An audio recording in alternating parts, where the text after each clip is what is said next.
It was already late afternoon when the tents were pitched and provisions stored, but after 20 years of dreaming of this day, Jane was eager to begin.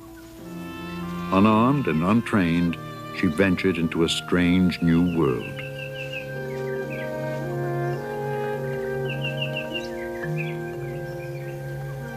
For most, this would be a lonely, forbidding realm. But for Jane Goodall, it was where she most wanted to be. During my first days at Gombe, I could hardly believe it was true. At last, I was out in the wild. I didn't see many animals, but I had the feeling they were there all around, watching me. There were rustles in the undergrowth, strange calls, smells I could not identify.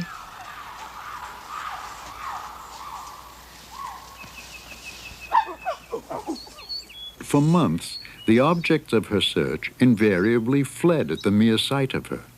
Often she couldn't find them at all.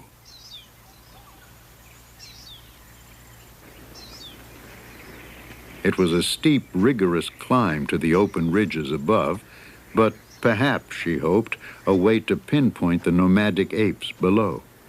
I discovered, not far from camp, that there was a peak overlooking two valleys.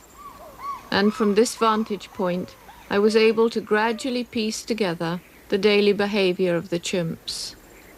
The major advantage of the peak was that the chimps could see me sitting up there and gradually get used to my presence. Sitting quietly in the same spot day after day, always dressed in the same neutral colors, never attempting to follow the shy apes, the figure on the peak gradually became less of a threat. It would be some time, however, before Jane was accepted at closer range. Though the chimps now recognized the intruder, her intent was far from clear.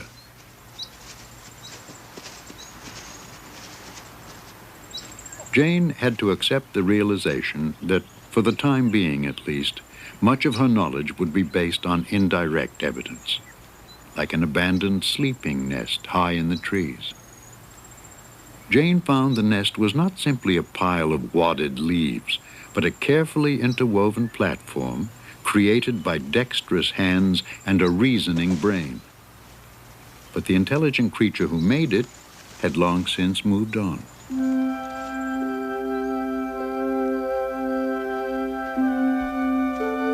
Impatient with her slow progress with the chimps, Jane stretched each day to the final rays of the setting sun. This would be her first meal in 12 hours. It had been another long and frustrating day. As I'm not a defeatist, it only made my determination to succeed stronger. I never had any thought of quitting. I should forever have lost all self-respect if I had given up. And so, days that began before dawn reached well past midnight, and for as long as it would take, tomorrow would be the same.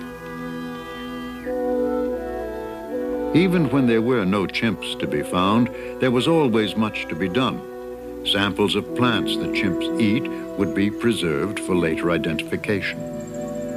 There was a new language to learn, tribal customs to absorb. A makeshift clinic helped cement good relations with the local villagers.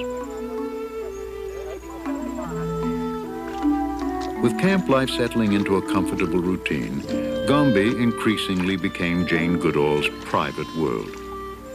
Though her staff was growing, outsiders till now had not been welcome, lest they frighten the chimps. But at Louis Leakey's urging, she agreed that a permanent film record of the chimps be made.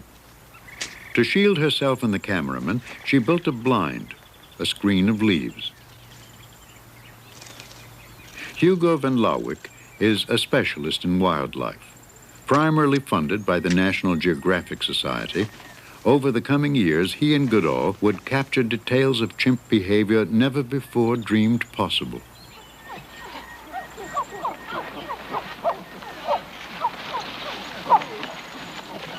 They found that chimpanzees are nomadic, traveling in ever-changing groups in the daily search for food. wanderings that can take them